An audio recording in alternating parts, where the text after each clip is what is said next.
Weekend, 82 people were arrested, including 10 felony charges. Last year, spring break saw 52 arrests and more than 200 citations during the whole week.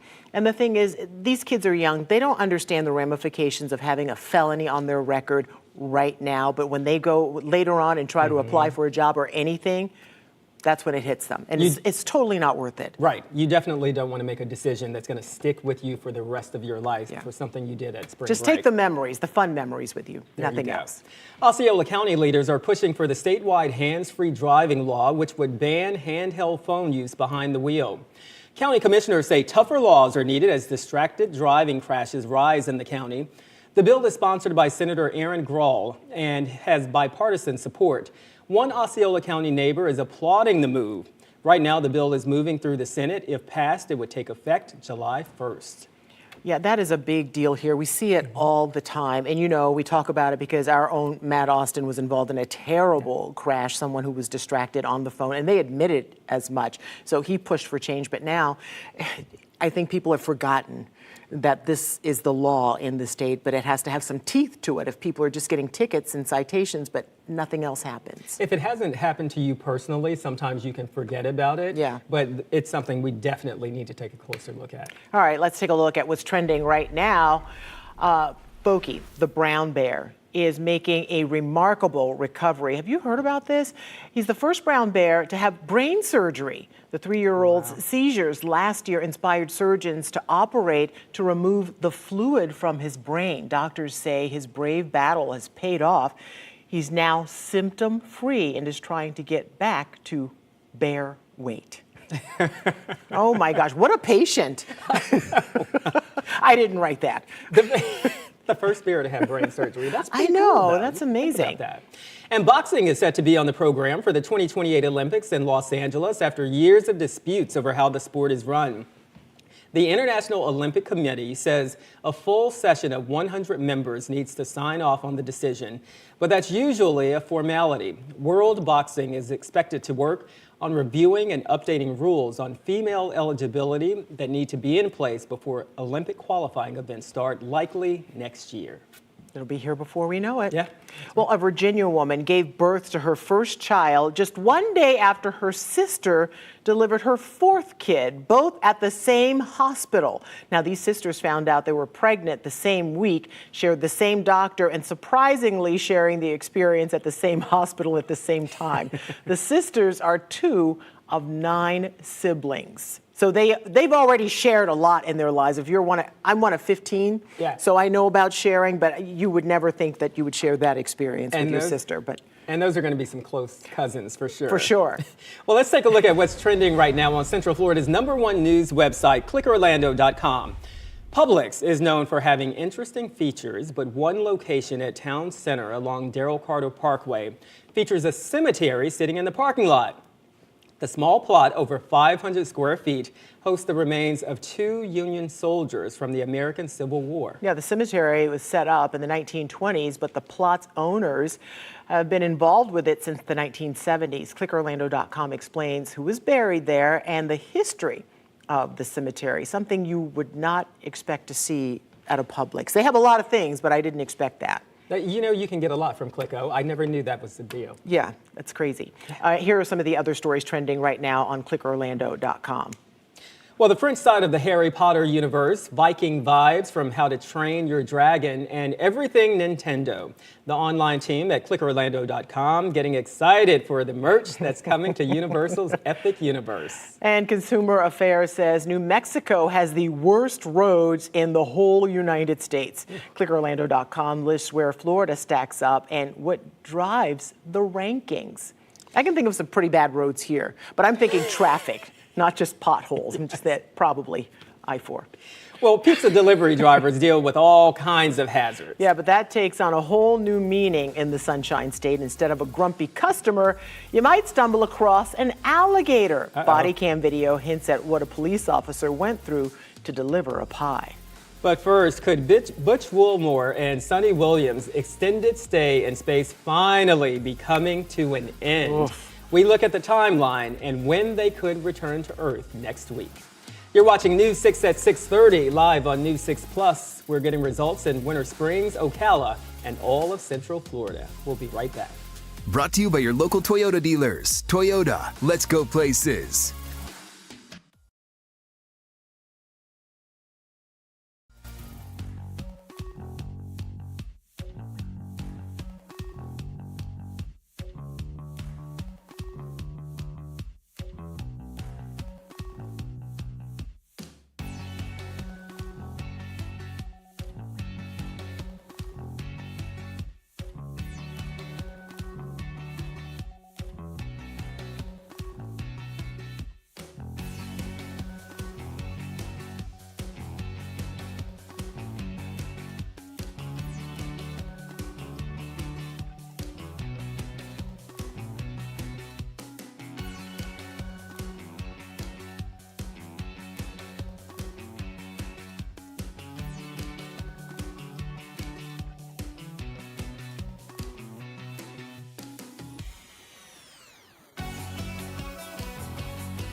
Your Monday evening traffic alert. Just because it's St. Patrick's Day doesn't mean the construction's going to stop, but I do need you to drive safely and make sure you have a designated driver if you are out and about. Outside of that, construction along 417. We'll see the lane closures up on the north end, so be careful, and then down along Neptune Road. Both unincorporated portions of Osceola and portions of the city in St. Cloud have Neptune closures overnight and during the daytime, so please be careful. I'm Trooper Steve with the News 6 Traffic Alert. Drive safely. I'll catch you in the morning. A successful docking at the International Space Station for NASA and SpaceX Crew 10 team. Now they will join Butch Wilmore and Sonny Williams and SpaceX's Crew 9 aboard the floating space lab, who are all awaiting for their return home. For Butch and Sonny, it's been a 9-month trip to space after their original week-long trip was extended due to issues with the capsule they took off in. News 6's Stephanie Rodriguez has when we can expect Crew 9 home.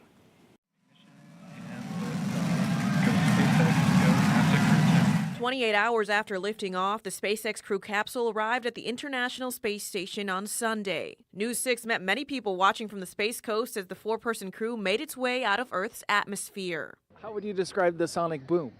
Very unexpected noise. The crew was supposed to leave last Wednesday, but that launch was scrubbed after issues with air and a hydraulic line were discovered. Despite their delayed departure, the team was ecstatic when they finally arrived. And I cannot tell you the immense joy of our crew when we looked out the window and we saw the space station for the first time. They'll spend months in space conducting experiments and replace Starliner astronauts Butch Wilmore and Sonny Williams, who've been on the ISS since June. The Boeing Starliner capsule, which was supposed to be their ride home, encountered so many issues that NASA brought it back empty, leaving the two behind. Well, I just want to say thank you so much for all the support. It's just been like ridiculous to get all the folks that have been wishing us good luck and all goodwill up here. Now that they've shown Crew 10 the ropes, they'll strap into their own SpaceX capsule and close out this unexpected chapter. Okay, I don't know how you prepare for all that extra time. You know, if your flight's delayed and you're stuck in a city for a couple of days, maybe you're ready for that. But 9 months, not even on the planet. What are you packing? I don't know. 9 months is a problem. But let me tell you something. I have not seen one of them say one negative word the entire time. I mean, I don't think you can because What are what are you going to do? So Williams and Butch have been in space since June, and as it's planned now, they'll spend just one more day up there. Tomorrow's return is dependent on the weather, so hopefully it's clear skies for them. Can you imagine somebody saying, just one more day, one more day? No. And can you imagine the weather just throwing a wrench into everything? So let's take you out to Mount Dora right now, where it's beautiful. If that capsule were gonna land right there, it'd be perfect, right? Meteorologist Jonathan Kegas joins us now, but that's not where it's gonna land. No, not at least we hope not. We have some issues if it came down in Mount Dora. That's another kind of surprise. It is. Yeah, no, things are looking good. Just want the Atlantic or the Gulf, whichever they decide to go down into to be nice and smooth, and the wind should start to relax a little bit. So we are looking pretty good on the weather side. That system is long gone, so perfect. Hopefully they are not up there for a day longer. 65 right now in the Villages. We're back to around 70 degrees in Mount Dora, or in Sanford, I should say. Mount Dora, we're at 66, 69 in Kissimmee. Holopah, we are checking in at 70 degrees. It is going to be chilly tonight, so it's going to be a little bit cooler whenever they get back on Earth. 48 degrees in Sanford, 46 degrees in DeLand, 46 in Mount Dora tomorrow morning under those clear skies. Now here's a look at tomorrow afternoon. Your forecast is sponsored by the Florida Lottery. Temperatures tomorrow back into the mid to upper 70s, tons and tons of sunshine. We're at 77 in Kissimmee, 76 in Holopah. Titusville, good evening. We're back to 72 tomorrow afternoon. Sunshine is dominant. The breeze, it's going to try to come back down. It is still going to be gusty at times. We'll shave it in half, though. Today we had wind gusts 25 to 30, sometimes pushing 35 miles an hour. Tomorrow is more like the 15 to 20 mile per hour range. So still breezy. You're still going to notice it. Not as gusty, though. Winds on Wednesday come down considerably even more, about around 10 mile per hour gusts out there. Going up a little bit Thursday and Friday. That is going to be our next system that we were talking about just off the top of the show when we were showing the 7-day forecast. Gorgeous out there, at least by look. There's not a ton of people out on the beach. Again, the water is pretty chilly, mid-60s. It was a cool day today, and it was really the wind. That was the hiccup at the beach today. Right now, still in Daytona, it's out of the west at about 15 to 20 miles an hour. And again, that's sustained wind. Air temperatures at the beach are right around 70 degrees, and we'll see that breeze gradually come down a little bit. Tomorrow will be in that 10 to 15 mile per hour ballpark, gusting to around 20 at times. Certainly still breezy along the coast. Air temperatures tomorrow at 68. Water temperatures into the mid-60s. Rip current risk on the moderate side. The surf at about 3 to 4 feet. Watch out. Again, the sun, it's going to burn. Again, the high UV index is going to be high to very high tomorrow, even with it being on the cool side. That has nothing to do with the sun's power and with the air being so dry. That helps to actually enhance things further in terms of the burning power of the sun. High pressure builds as we get into Wednesday. That's going to keep us sunny and dry. It's going to slide off our coast into Thursday. It's going to pump into big time warmth, some warmth as we get into Wednesday and Thursday. A few showers coming our way Thursday afternoon. I think most of us are going to be dry, though. It's going to be the cooler air that spills back in once we get into Friday morning, really Thursday night into Friday. So there we go, low to mid 80s Wednesday and Thursday. Thursday. Once we get into Friday morning, it's going to be another chilly start, as we talked about earlier. And then I think next weekend, or this upcoming weekend, I guess, 80 to 84 degrees. Saturday 80, Sunday on 84. I said before, we're always looking to the weekend. It's this weekend. It's just Monday. It's fine. just I Monday. love looking at it already. I, for one, am enjoying these tips. So, Jonathan, thank you. And we're hitting the road to Oviedo. If you live or work in that community, let us know what makes it so special. Or if you have any concerns that you want us to look into, we want to hear about that too. Just head to clickorlando.com/hitstheroad to share your story. Stay with us. We'll be back in just a moment.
Get back over there. There's an alligator right under your car. Oh my God. Go in the house. Oh my God, how many days? There's a big alligator under my car.